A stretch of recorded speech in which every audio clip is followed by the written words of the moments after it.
Hello, Cubs fans, and welcome to a brand new edition of Cubs on Tap. I'm a little pissed off, but I am Ron Luce. I am joined by the one, the only. He's doing double duty tonight, by the way. He was also on Bears on Tap this evening. Mr. Joey Ricotta, my friend. We got a lot of bones to pick about this game, but before we get into it, aside from the Cubs somehow finding a way to ruin our Tuesday evening, how are you doing, my friend? Good, man. I love the energy that you're bringing, even though we are upset about this loss. But you always somehow manage to bring the energy and make me in a better mood when you kick this thing off. So I'm doing much better than I was when that last out happened. But yeah, it's ugly, Ron. How are you doing? Yeah, likewise, my friend. I'll tell you what, you know who has been inspiring me lately is our boy Tyler. He has been really inspiring me lately. Like the last two shows I did with him, like we jumped on and I was just Ron. And then he just brings this juice and I'm like, well, son of a bitch, now I need to match that energy, So it's inspiring, but I'm gonna quickly hold on. We're gonna quickly crack one. I like that idea. Hold on, let me get mine. Yep. Get it. There we go. Yeah, it's a little. This is the John Deere. Got the cornfields there too, so we're because we got the Iowa game coming. So yeah, I got the Apple, the limited edition now. Apple. I need to go get some before they stop making it. Yeah, yeah. We're on the Bush train tonight. So cheers, my friend. Definitely we'll hashtag crack 'em. Hey, it's Cubs on Tap after dark. Effectively at this point, it's almost 11 o'clock here in the Chicago time zone, and yeah, Joey. We were talking about it. For a little bit. We always do a little rundown here at Cubs on Tap, right? We get kind of the mood set in the little pregame conversation. And how do I put this lightly without being a total prick? I think I'm going to be a total prick. I'm really fucking mad at the Cubs tonight, Joey. Really fucking mad at the Cubs tonight because they should have won this game. They lose 6-5. They should not have lost this game. First off, they go down 4-1, whatever. Kyber Ruiz and his 666 OPS, like you pointed out on Twitter. Guy can go fuck himself. But I'll tell you what. They come back. They give us hope. And then just like Johnny Nani says, never get up for the letdown, right? I got up for the fucking letdown. And I got so pissed off when that home run left the ballpark and the Nats took a 6-5 lead and then just had to ride that out for the rest of the ball game tonight. And it's funny. So, normally we're always in Cubs gear, right? At least a Cubs hat. I'm usually in a jersey or a T-shirt or a sleeveless or what have you. Tonight we're wearing, this is Chase Elliott, but it's Hooters, right? I was going to say, it definitely looked like a NASCAR thing with all the logos. It is. And it's Hooters. But here's the thing, Joey. Let me tell you something about Hooters. Hooters food never disappoints me, right? Their wings are always on point. They usually got really good appetizers. They're always spot on. They don't disappoint Ron Luce. You know who did disappoint Ron Luce tonight? The Cubs. And it's perfectly metaphorical because those sons of bitches did it to me again. They ran themselves out of the fucking game on the base paths. They fucking just dumb shit happened everywhere because why wouldn't that happen to this Cubs team? But Joey, I am upset. I've been talking too much. I want to hear from you, my friend. Initial thoughts. Just let that raw emotion come out. What the hell is going through your brain about this loss tonight? Because, again, we talked about it. This is a really bad Nationals team. Borderline. No, not even borderline. That's me trying to be nice about it. Dog shit Nationals team. They should not have lost tonight. Sir, your thoughts? You're on mute, Joseph. I swear to God, I hit the button again. I tried to hit it again. This podcast is already off the same start as the Cubs game. It's fine. It's good. We're fine. We're not even editing this shit. We're just going to go ahead and keep riding. We don't need that. It's Cubs on Tap after dark. We don't edit Cubs on Tap. Completely unprofessional at this time of night.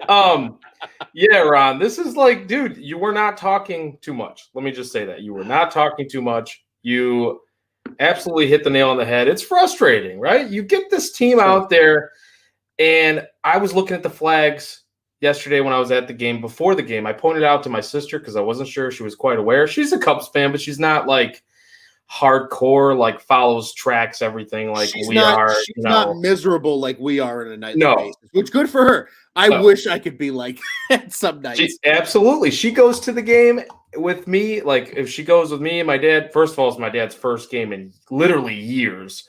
So he had a great time. It was just an all-around great night last night. And they got the win, so it makes it even that much better. But pregame, I pointed out to where I looked from Murphy's bleachers. I looked, and you know how they have those flags, right? With the division flags? Mm-hmm. Awesome at Murphy's bleachers. Mm-hmm. Shout out to them, by the way. They're more or less friends of the program at this point. Like, yeah. They have interacted with us enough on Twitter that they are friends of the program at this point. And we need to somehow make this work and somehow be official, but like they're borderline the official like pregame spot for Cubs on Tap. That you can say that at this point because we go there for every game. And when we get together, especially, we go there to every game. Even when we don't, we go there with our separate crews, which is what we've been doing. So but anyway, so Ron, I pointed out the flags, right?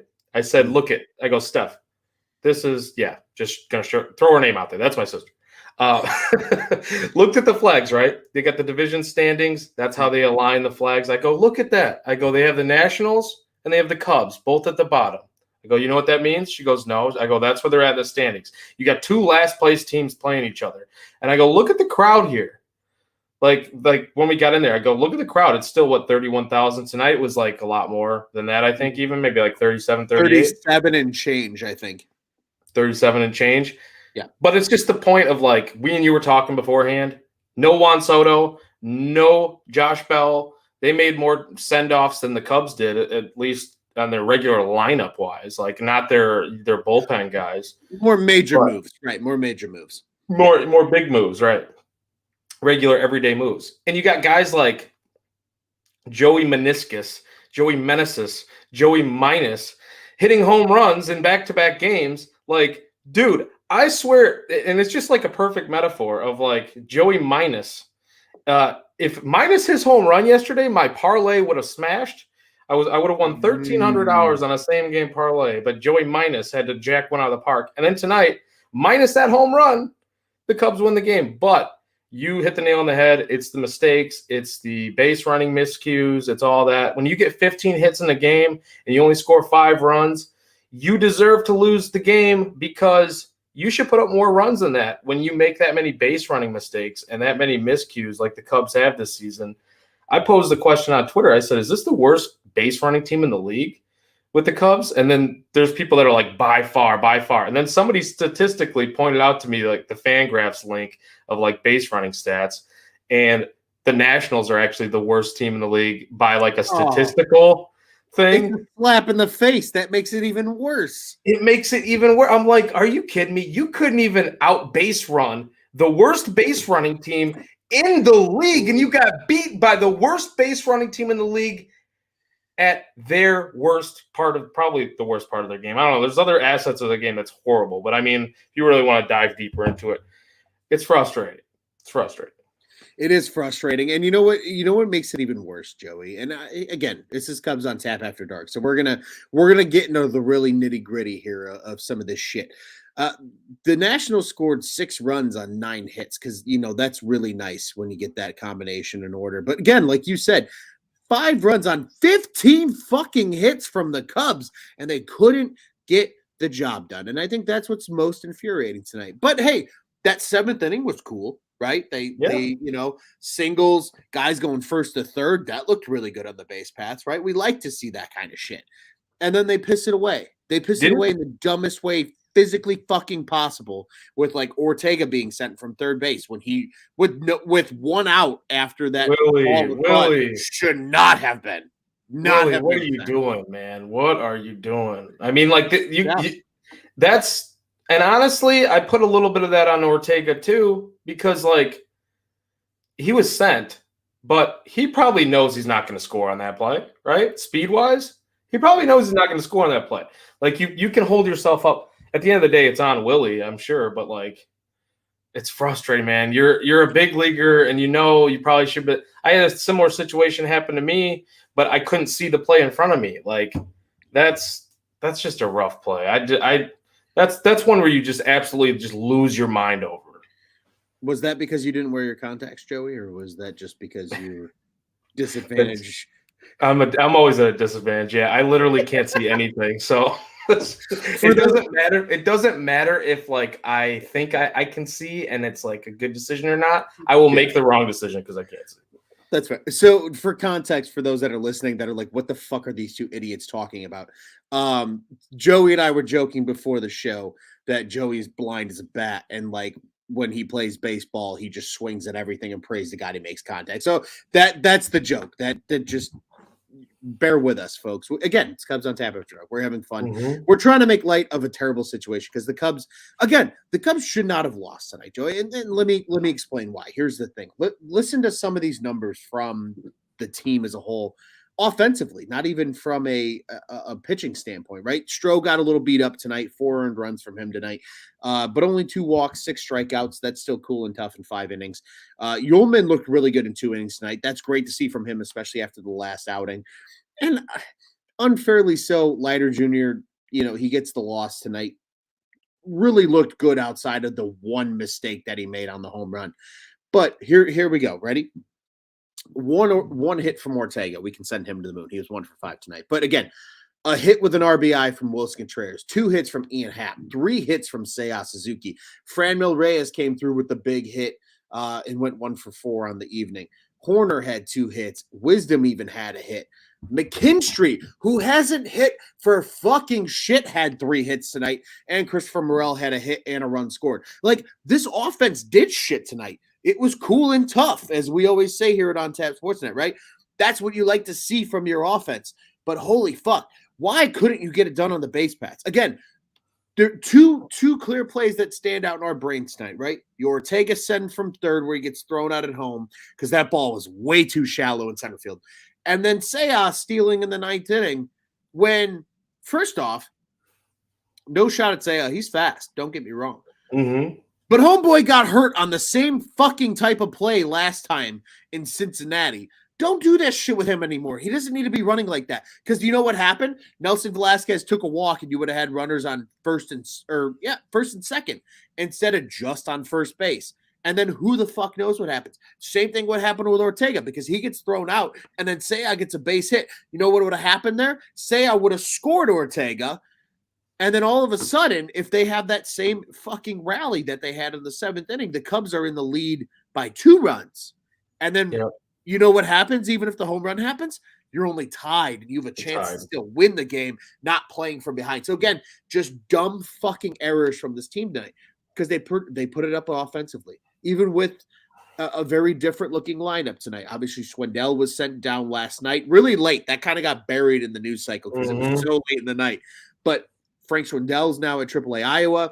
Do you think they did that because he's so likable, or because they knew they were doing the Franmil Reyes move today, or like it was the Reyes move? Once because he had to be officially added to the roster, they didn't have to make a 40-man transaction. I'm just wondering about the timing of it. Like that obviously was before the Reyes move, but like, yeah, I think it was. I think it was because Reyes wasn't going to be able to report in time for the game, so they officially added Reyes today to the roster.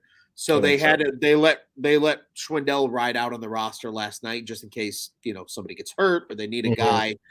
And then it was, okay, hey, buddy, game's over. Reyes is coming up tomorrow and taking your spot in the DH role. You're going to Iowa. Have fun in Des Moines. Say hi to Scott from Iowa for us. So, again, that's essentially what happened. So I just this team tonight, good things offensively. Overall, not a bad game when you look at the box score. But it's the dumb shit that happened on the base pass. And this has hurt them all season, Joey. We've talked about it at numerous points this season. This team's horrible at base running, dude. The 2 plans. Like, horrible. It's even last night, like Wilson Contreras had a base hit up the middle. And he, credit to him, dude. He always hustles. He always has the passion. But this guy's a veteran. It's a base hit up the middle. And it did not look like he should have been trying for second base. And he's booking it out of the box and never stopped, goes into second base. And I'm pretty sure he got ruled out on that, right? They might have challenged or something, but I think so. That was like, being at the game, obviously I had a lot going on. So my memory of like the specifics of little plays like that is not as good as like watching it at home. But pretty sure like dude. Was your lot going on having anything to do with the hashtag Kraken movement? I can't confirm nor deny that, Ron. Okay. I'll tell you I went to Murphy's, and I'll tell you I had Well, one no, or hey, two at the ballpark. But and in fairness to you, you were with your family, like you mentioned. You were with your sister. Your dad was there, which was cool. You mentioned that first game in years. That's the type of shit we like to see here at Cubs on Tap, right? Get the diehard fans to the ballpark that haven't been there in a long time. So, I absolutely agree with you, right? You had a lot going on. You were with family. I love that, respect that. definitely cracked them though. Definitely cracked them. I will say that. As we all do. In fairness, Joey, if anybody was sitting in the bleachers with me on Sunday, they would have said the exact same thing. They would have been like, "Oh, the Kraken movement was strong today," and I've been like, "Oh, yes, it was strong before first pitch, let alone during the game." Especially when they got absolutely shit kicked by the Marlins for no reason on Sunday. That made it even worse. You had to get like almost shit pumped though yourself to like withstand that Jesus Luzardo type performance that we saw. Which that dude's good, you know. Oh, yeah, absolutely. It's tough. It's tough against him, and then it's like that rain. Like you already had to wait before first pitch, and it's like then they just don't put up anything on offense. No. I'm like, fuck. You know what? Now I feel worse for not going to this game and then going to a winner the next day. And Ron went to a loser and was stuck in the rain. Like, that's all right. Well, in fairness, let's call stuck in the rain being stuck at Murphy's. Okay, that's much better than being that's stuck what happened actually in the rain. Yeah. And that's like a vacation in itself, anyways. So it's all right. Yeah. It was fine, but.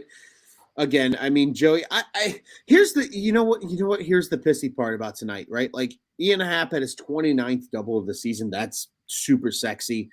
Like just this game is just disappointing, right? Like at the core of it, we could sit here and break down the nitty gritty. Oh yes, Seiya had a real good night, and so did McKinstry, and yes, they did. But holy fuck, just dumb mistakes is what's hurting this team right now. And I think that is what makes this team so not difficult to watch because they're still fun to watch in essence. But that's what the mind-racking just narrative behind this team right now that we deal with here at Cubs on Tap, that those that listen to our show deal with, that every Cubs fan in the world deals with right now, is just they beat themselves on a very regular occasion. The talent's there. We all know what Seiya Suzuki is going to become. I'm glad we got to this point because Boog Sciambi said it on the broadcast and asked Ryan Dempster about this late in the game. The last hit that Seiya had in tonight's game, it was a high fastball. And I mean high fastball, not like it wasn't a strike, yeah. Yeah, it wasn't even a strike. It was a ball. It was a good 3 inches above the zone. And he took it the other way for a base hit. And even Boog Sciambi looked at Demp and was like, that's the sign of an elite hitter when like you can take a pitch that is very much either a waste pitch or try to be a chase pitch from the pitcher and just sit on it and poke it the other way. Like that's elite hitter shit. That's cool and tough, as we like to say here at On Tap. That's really fucking cool and really fucking tough. But like that is Seiya Suzuki.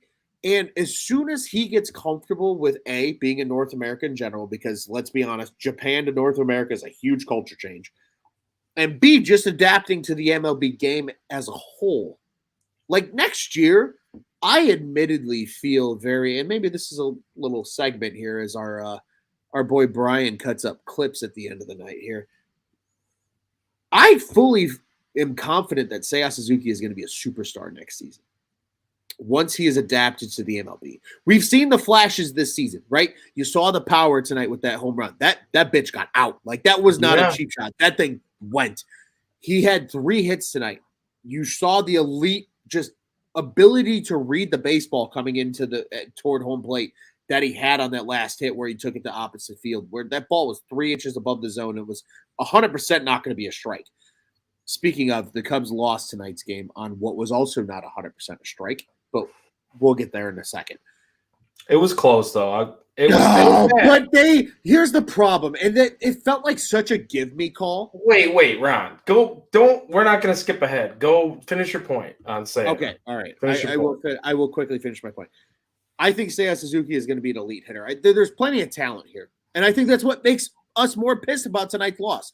There's talent on this Cubs team. We have no doubt about that. But I am going to start transitioning because I have a bone to pick with the umpire. Here's why I'm upset. Because it felt like a give me call. And here's why. The pitch before, if you look at the K zone, was technically a strike. That Nico the curveball? I don't even think it was a curve, but it was it was low and away, and it technically caught the zone. Actually, it was a perfect pitch if you go by the K zone. It was a perfect pitch. Should have been strike 3. They called it ball 3. And then that ball was inside on the plate. The frame job happens, whatever, and they ring them up.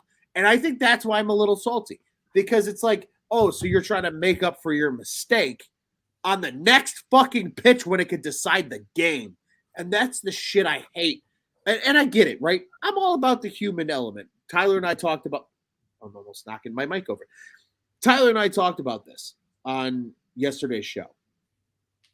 I'm good. I'm okay with the human element to an extent, right?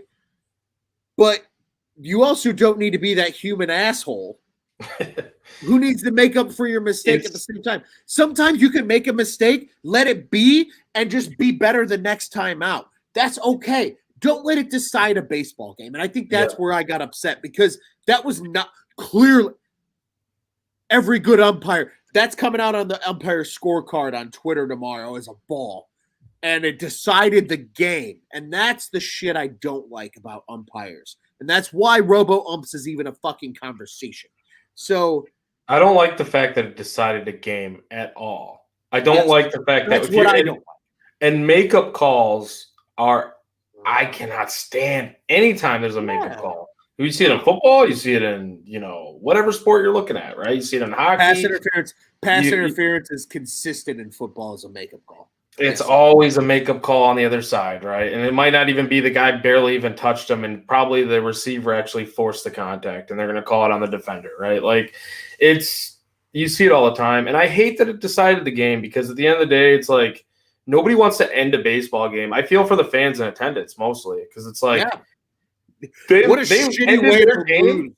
Yeah. By watching a strike 3 call that was a borderline, if that, right? Like there's somewhere it's like it nips that little, like when they show the K zones, it nips the, barely, like the ball might have barely touched the line in the K zone. You know what I mean? In this one, I don't think it did, but it was close. But like at the same time, it's like, I don't think you can call somebody a strike 3 on that pitch. Like that's just a bad, and you said it, the human element, right? Like that's a big reason why I don't really want robo umps. I get pissy about umpires sometimes, but at the same time, I do like the ability. Like I like that there is pitch framing. Like that's a big part of the game. I like that that's still part of the game, because at the end of the day, if there's no pitch framing, what's a catcher's job? They can get the signals from inside the dugout. Like David Ross can be telling him, I want fastball, I want curveball, I want cutter here, away, cutter away, or I want a fastball up and in, I want a change up low. Like he can give you the signals. You just relay them to the pitcher. They even got, where they can push the buttons now, and you're telling the pitcher what it is. All the computerized. So it's like, so what is their job? Just blocking and throwing out runners? That's literally the only job that the catcher really has. If there is no, like if there are robo umps. So to me, I think you're taking away an element of baseball if you actually do add the robo umps, even though I do like the fact that, like, I still want the proper calls at the end of the day. So it's kind of like a contradiction, I guess what I'm saying. But to end a game, dude, it's brutal. Like you need to be locked in at that point. And I understand, like, the crowd sways you one way and there might be makeup calls involved, but you shouldn't be like that, Right. And I think to an extent, Joey, I don't think you're off base by any means, because like you said, right? Like the catcher's job, yes, framing pitches is absolutely one of them. There are a lot of catchers that they allow to call games, but I agree, right? Like if a guy's not used to calling games, it essentially is coming from the dugout. But they could switch it though with, you know what I mean? Like it depends on the catcher, obviously, but right. And like, I feel like, and maybe this was just coinkydink here, right? And coincidence, right?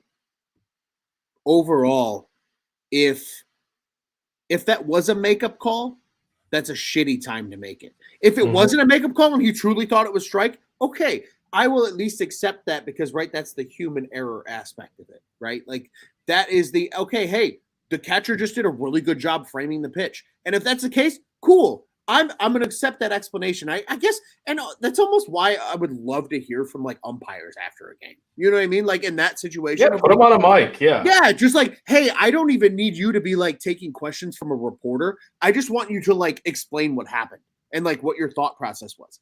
Because if he sits there and goes, look, the catcher did a great job framing the pitch. It looked like a strike. I called him out. Cool. I'll take it. Because you know what?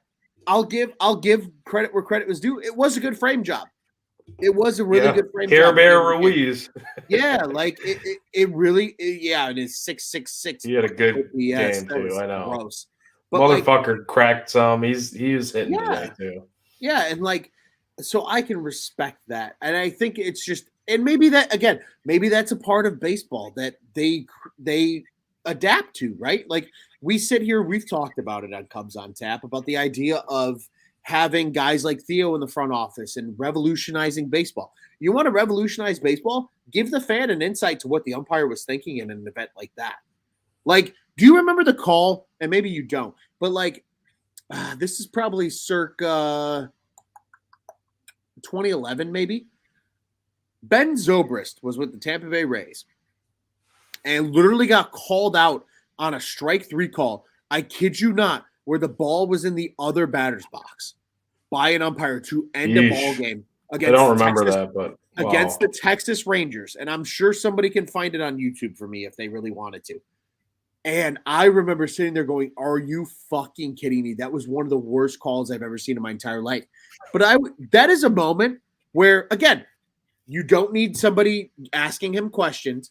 You tell him go walk over to the box. Call it the umpire box. And it's where he explains a call. And they say, hey, this is the call we want you to explain at the end of the game. Okay, hey. He puts the fucking headset on just like we are right now, right? And he goes, all right, hey. And like maybe give him a replay even too. And he goes, yeah, maybe he can be honest and say and say, hey, I missed it. Yeah, he's like, hey, this is what I saw. I know it's how it looked on TV as I watch the replay now, but here's what I saw. This is why I called it the way I did. That's what it is.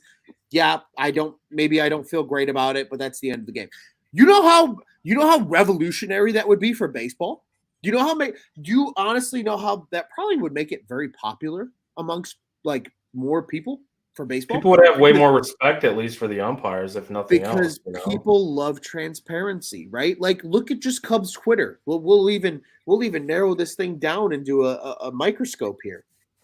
Look at Cubs Twitter. How many people on Cubs Twitter? I don't want to use the word bitch, but like have expressed they do.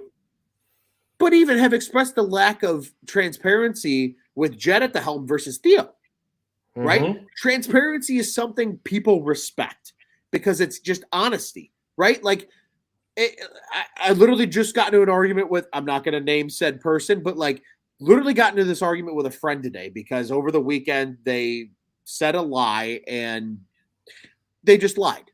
And I was just like, why did you have to lie? You didn't.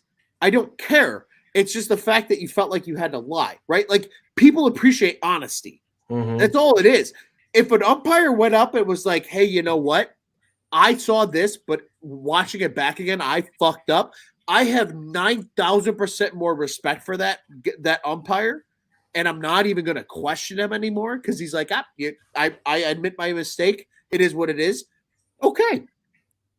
Honest to God, sure, you would have some asshole trolls on Twitter who like don't even have a real picture of themselves in their profile picture, screaming and yelling and bitching at him. And they're John 5678100. No, they're not even real names. It's like Demon Trainer 1745. Like stupid shit. But like those are the ones that are going to bitch at him. But like the regular normal person is going to be like, you know what? I don't agree with what you called, but I respect what you called because you at least explained what you saw.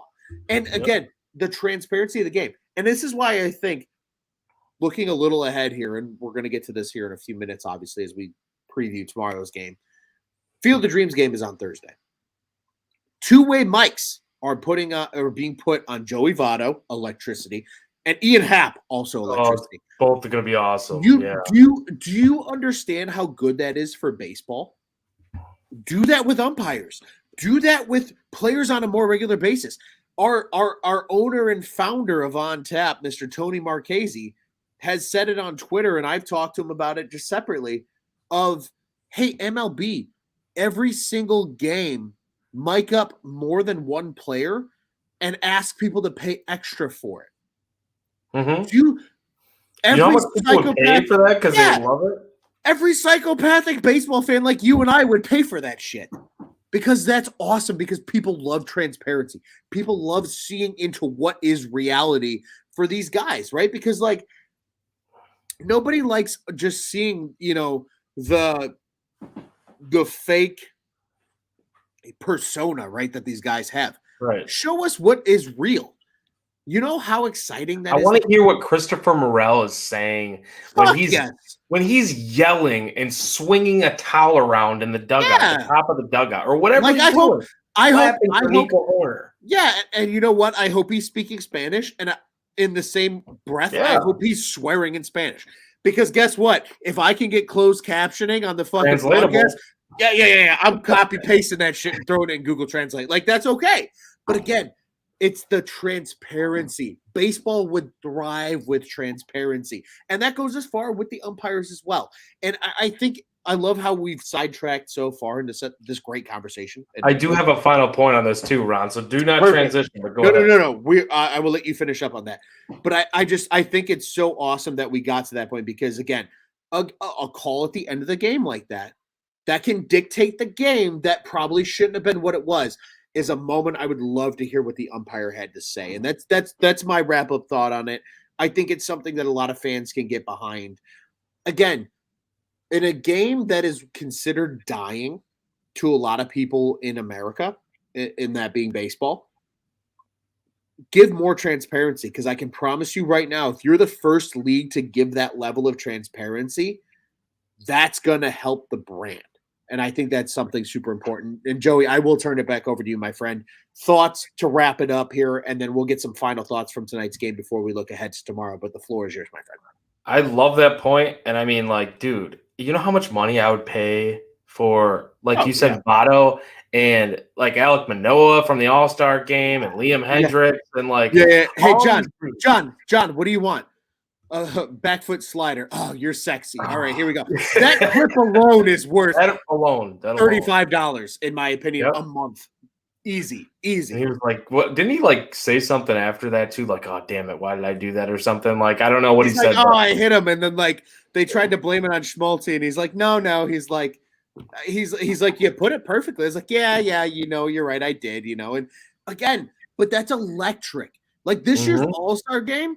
And here's the thing, too, and I'm not trying to take away from your point because I want you to get to your The All-Star game was the perfect example of that this year, where in a world that we live in now where content on TikTok and Twitter and Instagram thrives and excels, and YouTube, right? Like all these social platforms and these internet – we'll just call them internet platforms. I wouldn't even call them social media, because social media is just – this is a Gary V quote, so pardon me for anybody that knows who Gary Vaynerchuk is.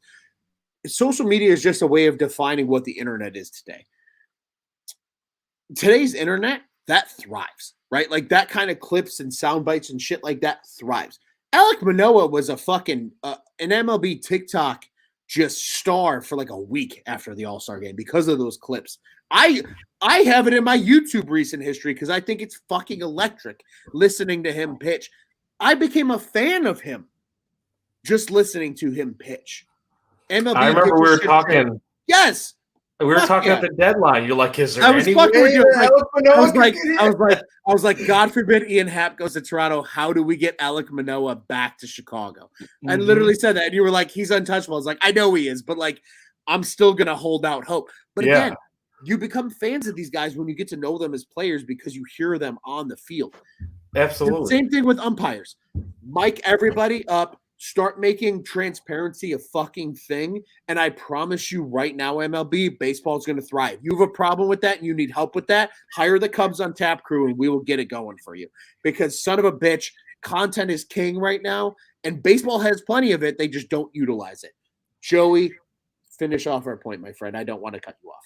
Nah, I mean, I don't know how much to do better than that. But like to go back and circle around to your point about the umpires too. Like I also think that you made a good point there about like questioning them after the game. Yeah. And what I would say was, you said you don't need a reporter and stuff like that. Give them an MLB official, not even a reporter. Give them an MLB official to ask them the questions catered to how they want to respond, right? Absolutely. Go ahead. Give them, and that can be your interviewer, that can be your reporter. You can kind of call it that, whatever you want to call it, hired by MLB, et cetera, et cetera. And then that way, you know that you're not putting them in a sticky situation as it is, but you're getting like a little bit more transparency, like you mentioned. And that's just, I think that's all what we want. Like the typical fan, like the average fan doesn't realize how hard it is to actually be an umpire because the ball is moving so damn fast with so much movement. And it's like a sliver of an inch is like you're off. like an average fan does not realize how hard that job actually is. So like the guys that are even 90% or better on even just their strike zone call, like that's actually really fucking good. Like to have that type of hand-eye coordination as a hitter, like we talk all the time about hitters' chase rates, right? Oh, he's got an elite chase rate. If a hitter doesn't have a good chase rate, but you expect every umpire to have a good chase rate, right? Basically, it's kind of what you're saying, right? Yeah. It's tough, man. Like this is a tough job, but like just describe the plays. Like they don't do the descriptions of the plays even after the reviews and stuff. It gets frustrating. Like we've been talking about that for a while. Like we need more of it. And I think if we had more of that, the descriptions and like the personalities, you get the personalities on full display. We're going to get some of that on Thursday, obviously, with the Field of Dreams game. So I'm like highly anticipating that, even though last year I was giving people shit because like, oh, people care so much about this Field of Dreams game. It's just like another game, like whatever. But like the production of it, the movie quality of it, like the way it made it feel, and especially the outcome of it was just an awesome. You can't write a better script than that. No. I'm looking forward to it, even if it's two dumpster fire teams, because we're going to get that level of like what we're asking for as far as like mic'd up players and personalities and just a different element that baseball kind of misses the point of on a nightly basis or daily. 162 game season, liven it up a little bit. You know what I mean?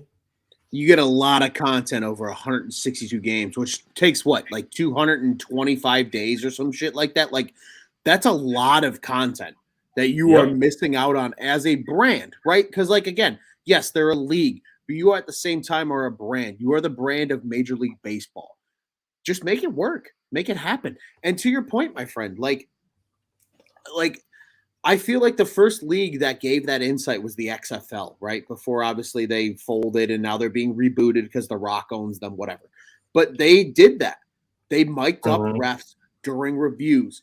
And I'll tell you what, even if it was for 3 weeks or 4 weeks or however fucking long the XFL existed before they had to shut down, like that did very well on social media because people like that transparency. So I agree with you. I love everything you just had to say that tops it off perfectly. Like, again, bring the personalities, just brand baseball better.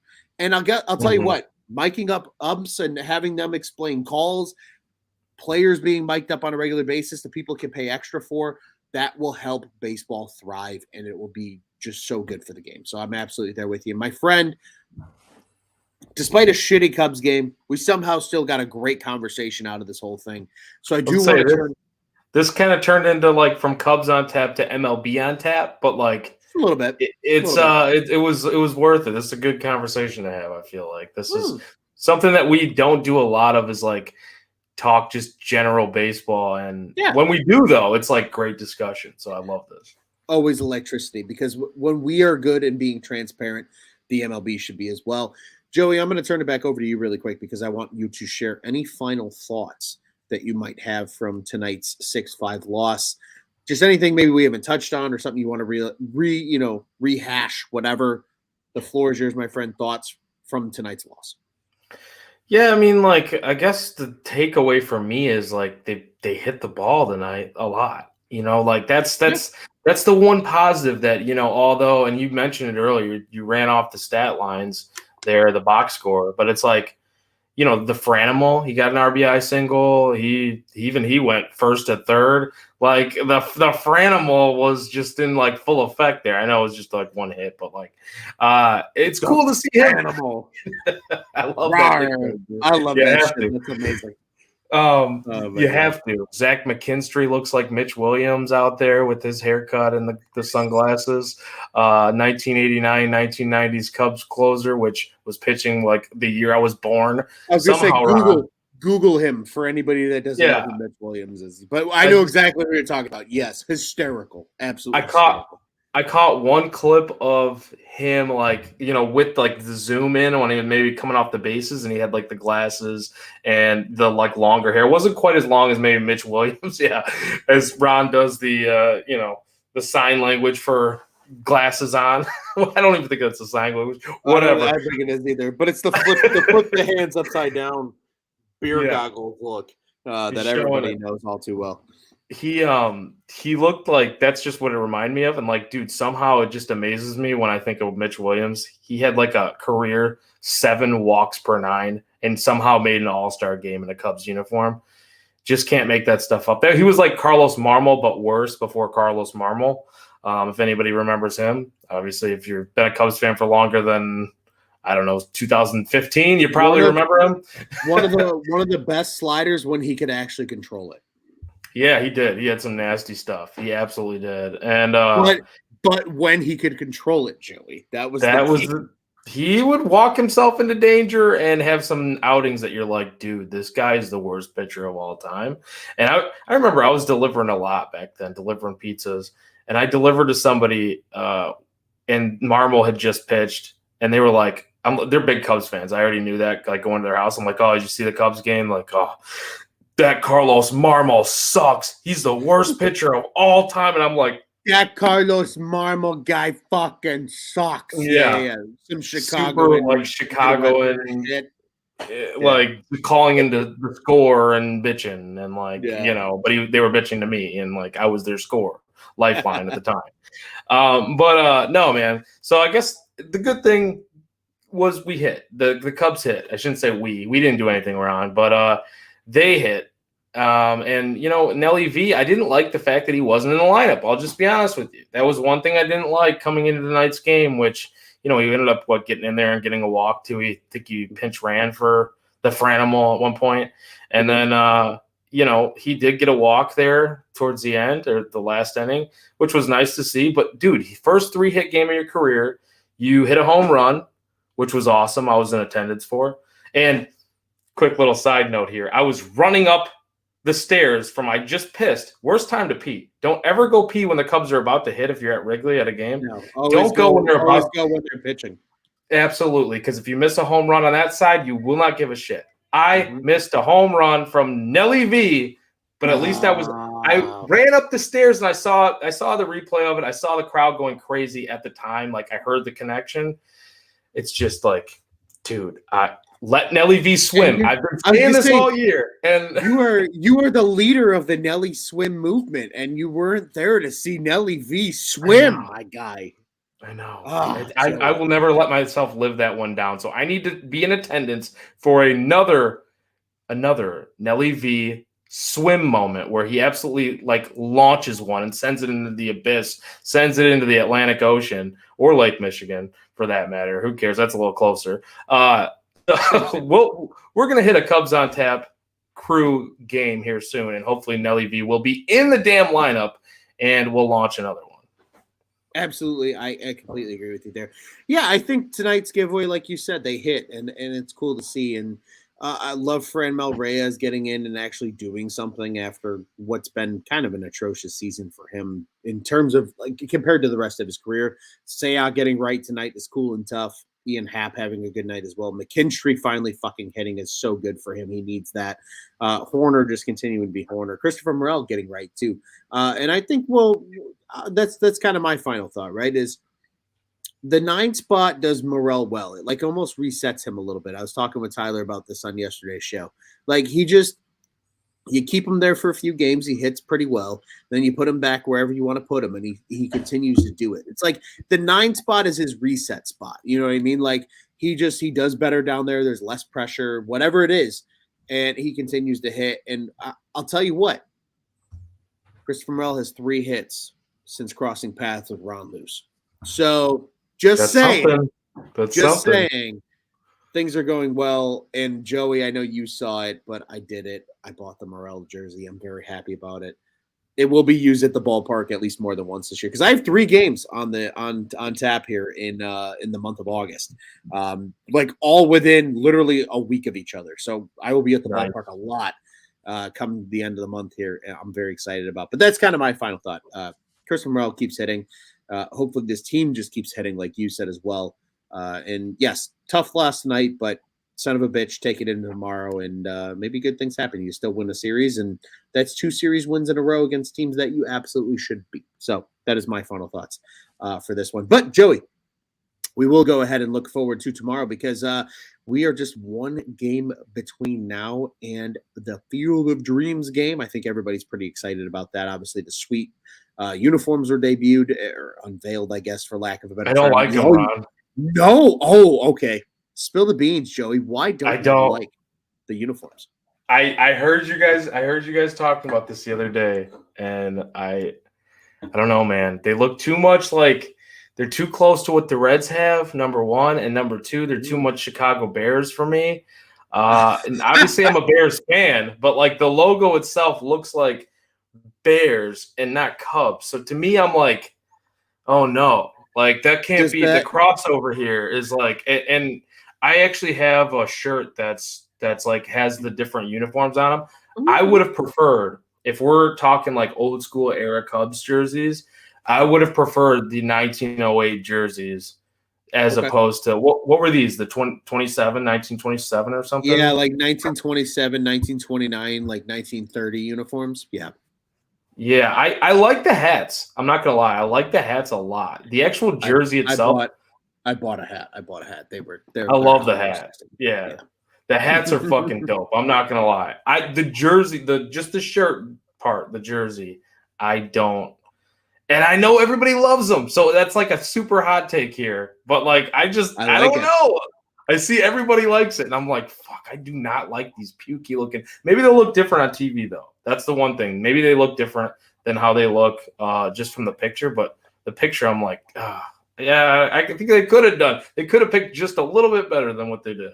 I feel like it might be a situation like what happened with the City Edition uniforms, where like we saw the jersey and we were all like, and then we saw the full uniform and we're like, okay, it's a little better. It's not like, bad. Yeah, maybe it'll be that situation for you. But yes, the hats are elite. I love the hats. I did scoop a hat. I'm very excited about that because I get more use out of hats than I do out of jerseys. Even though I have an obsession with buying jerseys, as we all know here, it comes on tap. But no, I respect. Can't leave you with walking around money at Wrigleyville. That's hell no. No, you cannot, and that is on display, and it might be on display again more than once before the season's over. So, we'll see what happens there. But yeah, man, I mean, hey, Field of Dreams game is coming up. Obviously, everything has been kind of announced, and we're ready to roll now, right? It's kind of in the works. Minor league Field of Dreams game was tonight. It was the Quad City Bandits, River Bandits, pardon me, against I don't know who they played, but Quad City won. So again, we're in the cycle, right? The Field of Dreams game is like the theme of the week here. But Cubs have one more game before they get to that point because the Cubs and Nationals do battle again on Wednesday, August 10th at 1:20 Central Daylight Time. It's a good old 1:20 start on a Wednesday at beautiful Wrigley Field. If you are catching this game in the Massachusetts, D.C., etc. area, WJFK 106.7 The Fan is where you can catch it on the radio. And the Maryland Area Sports Network, MASN, is where you can watch that one. And if you're in Chicago, like most of our fans probably are, you know the drill, 670 The Score, WRTO 1200, and Marquee Sports Network is where you'll find this one. It is Josiah Gray, the right-hander, on the bump for the Nats. He is 7-8 on the season with a 4.92 ERA. He has over 100 Ks, though. That's worth noting, 122 Ks to be exact for Gray so far this season. And on the bump, it is truly friend of the program, and Joey knows exactly what the hell I'm talking about. Justin Steele is on the bump. The lefty is 4-7 on the year, 3.67 ERA, which is still very good, ladies and gentlemen. And he is just shy of 100 Ks. He'll pass that in this coming start. He's got 97 of them. Going into tomorrow's start. So we'll have an early show tomorrow, which is cool and tough. We like that because then, everybody gets to bed early. We're not on live stream at 11:40 at night Chicago time. But Joey, I want to beat people here in the comment section, unlike there might be other nights where there usually is. It's just, we're a little late tonight. Well, we're a little late and they lost, right? Like if they won, it's a different animal, but shit happens. So nobody Joey, cares when they lose. Yeah, unfortunately. But Joey, my friend, I will turn it back over to you. Thoughts on what they need to do tomorrow for a W and to win a series against the Washington Nats? Be smart. Base run.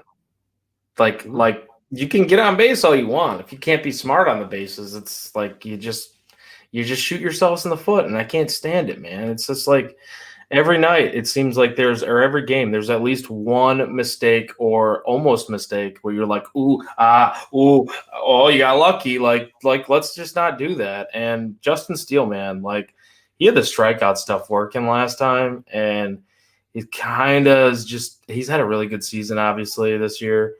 And I love that. I want to see him build on that. I hope that some of these young kids that are getting more opportunities here continue to blossom, as we've seen, at least in this series, as well. Kind of turn the corner a little bit. Your Nelly V's, your Seiya Suzuki's, your Christopher Morel's, Morel, I think he might have been just getting a little bit unlucky there for a while. He was still hitting the ball pretty hard, but they were just turning into outs. So it's good to see him finally turn that into production here over at least the recent stretch of games. I think it was like 8 to 10 games where just like everything was an out. But yeah, man, jump on him early. Hopefully the bullpen can hang on tight. Don't know who's going to be available, obviously, as far as the bullpen goes, but we know we probably won't see Mark Leiter Jr., even though he's been pretty solid lately, outside of tonight. Like you said earlier, he was solid outside of that one, pitch, really. That pitch to Joey Meniscus or Minus, whatever. However you say his name, it doesn't really matter. It's a Joey that you don't want to know, unlike me. So let's get a W tomorrow. That's about it, Ron. I like it. Really quick here from our buddy Finn Meyer here in the comments. He said he is a Nats fan, and he says Cubs low-key should have won tonight. So kind of reaffirms what we said. Hey, we appreciate you, Finn. Thank you very much for jumping into the comments here and saying hey to us. But yeah, I mean, I agree with you, Joey. You know what? Just another good outing from Steele. Last time out, sure. He only went 4 2/3, but guess what? He struck out 10 motherfuckers and only walked 1. Like, Justin Steele's got some shit. Hey, maybe he does one of his weird, like, hey, I'm only going to strike out 3, but I'm going to go 7 type starts. Who knows? That'd be fine. That would be absolutely fine. Or if he goes 6 and he balances out maybe with 7 Ks, right? Like, just I'm here for a good Justin Steele start, whatever that looks like, because I feel like a good Justin Steele start looks like a couple different things as we've seen so far this year, right? You get the 4 2/3 to 5 innings with a lot of Ks, or you get the lesser Ks, but he goes deeper into games, right? Like that's just kind of what Justin's become, and that's okay. I fuck with either one. Like I'm cool with it either way. Again, you only had to use 2 other relief pitchers tonight besides Stroh after the 5 innings, right? 2 out of Ullman, 2 out of Leiter Jr. So maybe the rest of the bullpen's kind of available for tomorrow. That could be cool and tough. So. Yeah. Plus, 2, you kind of have like the extra half day of rest because you go from a 1:20 game to a 6:15 game on Thursday with the Field of Dreams game. And then you have an off day on Friday. So maybe Ross gets a little creative and actually goes to his bullpen and does what he needs to do. Nonetheless, I agree with you, man. Don't run into stupid errors on the base paths. Pitch well. Get some hits. If you keep hitting like you did tonight as a Cubs team, things look really good when it's all said and done, and you can get a win against these Nationals and get a series win, which would be cool and tough. So hopefully that ends up happening tomorrow with, again, friend of the program, Justin Steele on the bump, and I don't want to confirm nor deny, but I will hint that a certain friend of the program might be back on the show once the season's over. So, we'll tease what we can tease here at Cubs on Tap. So be excited, be happy about it. I'm excited about it. But again, friend of the program, Justin Steele's on the bump tomorrow. It's always absolutely appointment TV when he's on the bump. watching his growth as a starting pitcher. Joey, before we get out of here, I do want to remind everybody, Cubs on Tap, the official Cubs podcast of the On Tap Sports Network. You can check out all of our great work over at ontapsportsnet.com and at On Tap Sportsnet on social media. You can follow the pod-specific accounts here for us at Cubs on Tap. We are at Cubbies, that's Cubbies on Tap. That's Twitter and Instagram where you can follow us there. I am at Loose on Tap on the Bluebird app. Joey is at Joey Knows Nothing. That ends in IN because that stands for win, baby. And you can also follow all of our other great contributors and co-hosts at Juice on Tap, at Teddy Freddy 270, at Bulls Guy Rob, who's been putting out fire minor league content, and at Brandon M. Kane, who always does a great job for us with the previews of each series. Be sure to follow all of them as they help us out here at Cubs on Tap. Bulls, Bears, Blackhawks, you know the drill. That's the deal. It was Family Fest Day at Bears Camp. Joey was just on Bears on Tap. Be sure to listen to that podcast when it comes out tomorrow. Obviously, Roquan Smith wants out of Chicago apparently, and I will save my thoughts for another day, but plenty to talk about in that front. With that, we've got you all covered here at On Tap Sports. And again, yes, Cubs fans, you know the drill. We all have friends that like the Southsiders. Go ahead and send them over to our boys at Sox on Tap. Tonight, it was actually Joey and NWI Steve on the good old Sox on Tap post-game show. Again, you got friends, they like the Southsiders. Our boys at Sox on Tap do a great job. Send them over to there and tell them to listen in just as you do with us here at Cubs on Tap. Once again, ontapsportsnet.com, at ontapsportsnet on social media, the On Tap Sports Network. Go ahead and check out what's on tap in Chicago sports. Joey, it is always a pleasure, my friend. Unfortunately, a loss tonight, but a great show nonetheless, as always. And what do you say? I mean, I know they're playing the Nats this week, but it doesn't fucking matter. What do we say? We get out of here the only way we know how? Fuck the Cardinals every time. And let's go Cubbies.